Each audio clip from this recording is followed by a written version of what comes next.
What's going on, guys? Boss6 here, back to another video, and today, here to give you guys yet another album review. Today I'm going over the newest studio offering from Rivers of Nihil with their self-titled album. This came out on the 30th of May of 2025. Comes out on Metal Blade Records, and this band formed in 2009 in Reading, Pennsylvania. I don't know where that's exactly at per se. Not sure if it's like near Pittsburgh or wherever, but yeah, I've heard of these guys. I believe their last album, The Work, that came out in 2021. I enjoyed it. It was a pretty divisive album among some people, but the band really got their really broke out with where the Owls Go Wild. I think that's what it's titled. It's their album from 2018, and that was like their big breakout album. But I was fortunate to check this one out because I heard it was one of the big albums coming out of the weekend, along with another album that maybe I'll be doing tomorrow as well. But yeah, this is a progressive technical death metal act, and actually has it features a couple lineup shifts, mainly in the guitar and vocal standards. They get Andy Thomas from Black Crown Initiate. So I'm kind of curious to see what he brings to the table. From what I've heard from some people, he's basically the death metal equivalent of Brent Hinds from Mastodon, Braun Daler, not Brent Hinds, Braun Daler from Mastodon. So I think that's pretty interesting there. But yeah, without further ado, let's get into this album review. So we kick off with the opening track, the Orbital Blues. I don't know why I almost couldn't pronounce that word. Has very dissonant riffs at the beginning, and some dissonant melodies as well. Big Meshuggah-like groove, and Meshuggah is kind of all over this album. Even though that's a band I'm not really, not the world's biggest fan of, because I just really couldn't get into that band. But yeah, nice Meshuggah grooves. Catchy chorus, nice blast beats throughout, and there's like some saxophone-like solos, and that's kind of throughout the entire album as well. Like the saxophone really pops up, especially on tracks like which one? Despair Church, Water and Time, House of Light, and especially The Logical End. So it kind of appears on half of the album, which it's a little bit interesting. It has a little bit of a more jazz fusion kind of ordeal, which I think does kind of give its own spin, which I really do enjoy. Then we get to Dustman. Now, this is one of the big standouts for me because it has a very nice bass intro, catchy riff. Like, I really love that riff in particular, and that kind of goes throughout the entire song. Epic chorus, as always, because it's prog. And the ending leads into the next track, which I really do like. I like it when bands do that because it has a very nice transition. But yeah, a really big standout for me as well. And then we get to the next track, Criminals, which has another bassline intro that I think is nice. Weird, like, wind noises, like spooky noises. I'm not 100% sure what's going on there. It's got a more darker tone to it, which I do like. Very cynic-like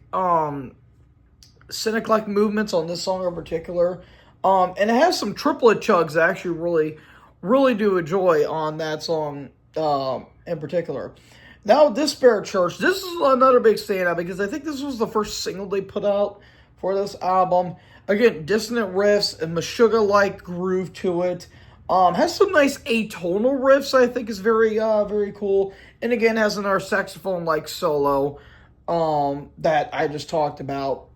Then we get into Water and Time. Has a weird intro. I'm not 100% sure what's going on there. It's almost electronic, I guess. I'm not 100% sure. It's a very weird intro.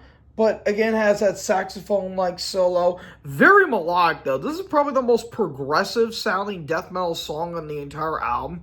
And actually, I don't really mind it. I think it actually does complement the elements that they have on that song in particular. Then we get into House of Light.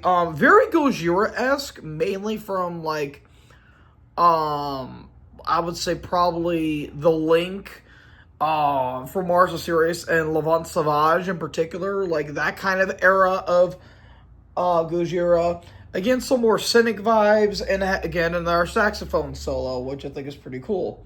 Then we get to Evidence, big Black Dahlia Murder beginning, which that's really cool, like that, that big, triplet chug blast beat intro that I think is really nice.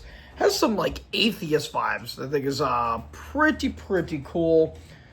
And a lot of the more technical precision in particular that I think really does give the song a little more leeway.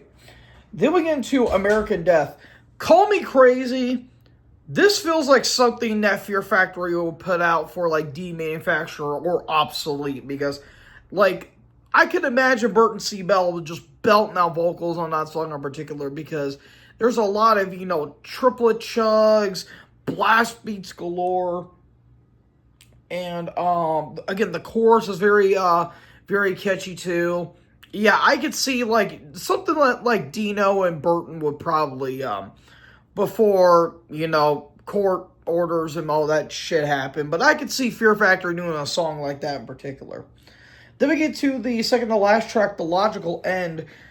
Very weird kind of Alice in Chains-like melodies. Like, that sounds like something that, like, Lane Staley or Jerry Cantrell would have for, vocals. Like, it has that very, that big kind of, like, I wouldn't say sludgy, but that more, melody that Jerry and mainly Lane would have that I think is, pretty cool.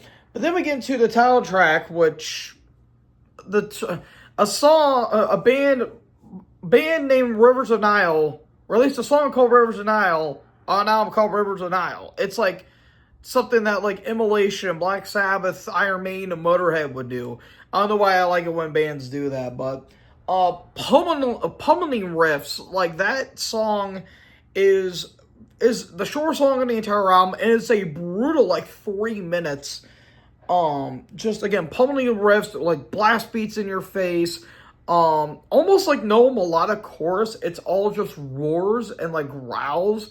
And it's almost brutal death kind of territory in particular. And it's, again, a very, very nice way to end the album as well.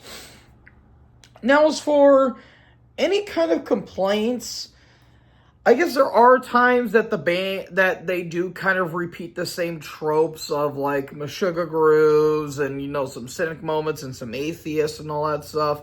But it doesn't really ruin the album. It's just something that kind of gathered. But honestly, besides that, 10 tracks, 50 minutes, and no song really went that long.